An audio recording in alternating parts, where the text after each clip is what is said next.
another hill I'll die on is you will never lead a full Christian life unless you're fully connected to a church.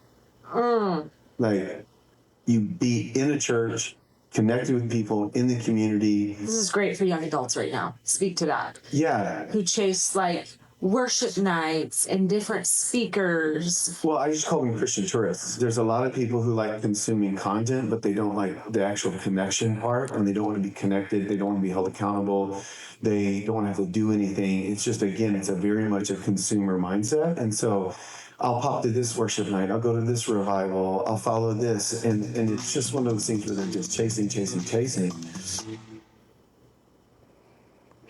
Now, this is, to me, this conversation has to be expanded, because there has to be two sides to this, to where, for one, I want to say I do agree you can't grow as a believer if you don't have a church home. God established the church for us to be part of it, for us to be planted, for us to be fed, to fellowship, and to serve in some capacity, some way, shape, or form, right?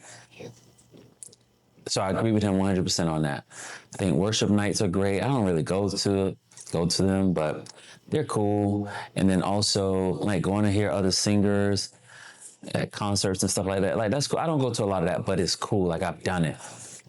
However, you have to ask the question as well, why aren't some people desiring to be planted in a church? And it's not that you don't want to and that you're not looking. The question is, why aren't they? Like, what's going on within these churches? What's going on within the four walls here?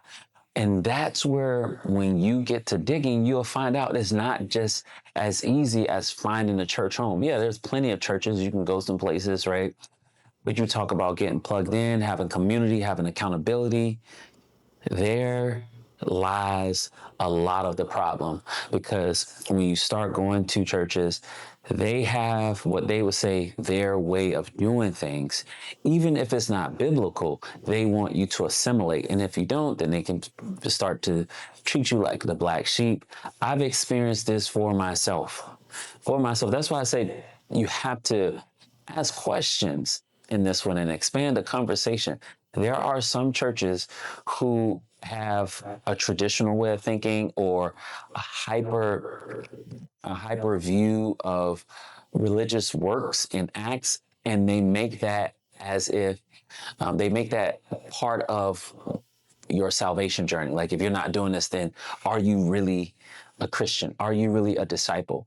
And if you're not doing it their way, they'll assume that you're not really a true follower of Christ and that you're not a disciple, essentially. When you experience that, if you don't have a firm foundation in the Lord, hear me good, if you don't have a firm foundation in the Lord, it could wreck you.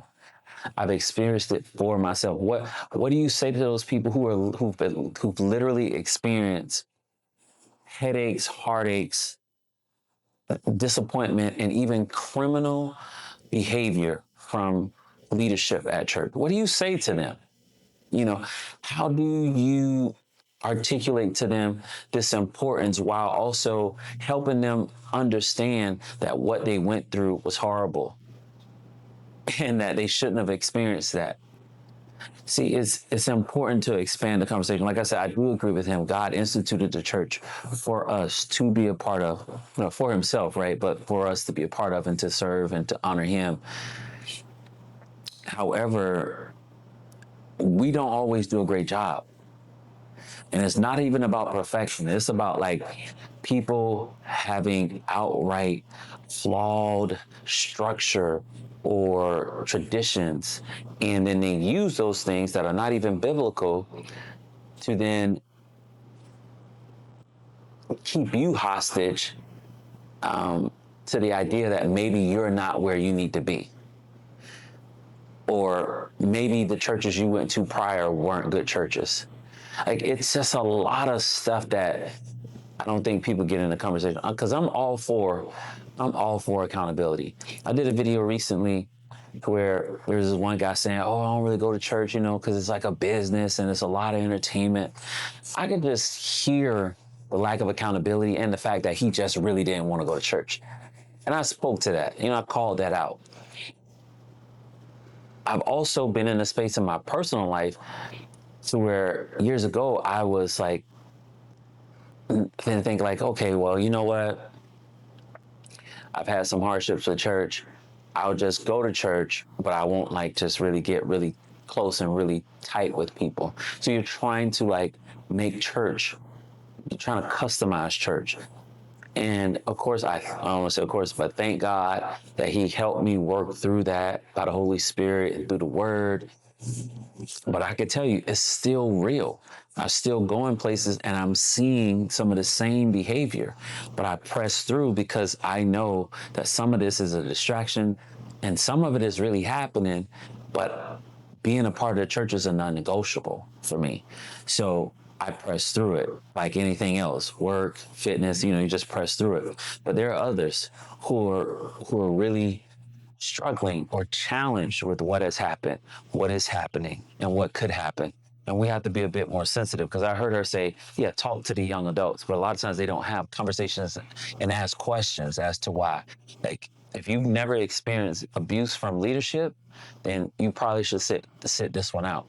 If you've never had people look you in your eyes and tell you that you're not a Christian, then you should probably sit this one out.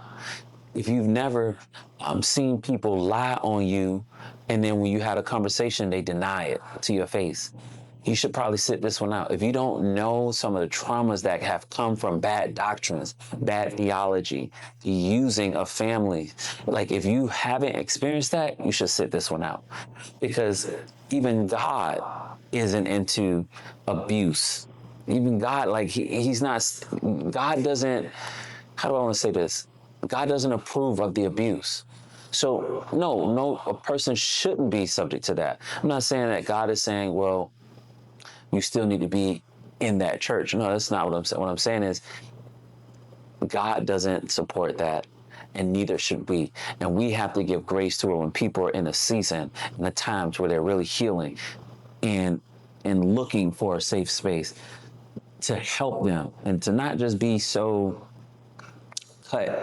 cutthroat, so black and white, so cut and dry. It's like, well, he ain't going, so then you must not love him.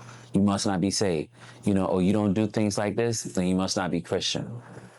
It's a lot. It's a lot. This is actually, it's a really good conversation, man. And I probably need to have somebody on the podcast so we can like really dive into it a little bit. But y'all let me know what y'all thoughts are on the conversation in the comment section, and we'll take the conversation there. And I'll catch y'all in the next video.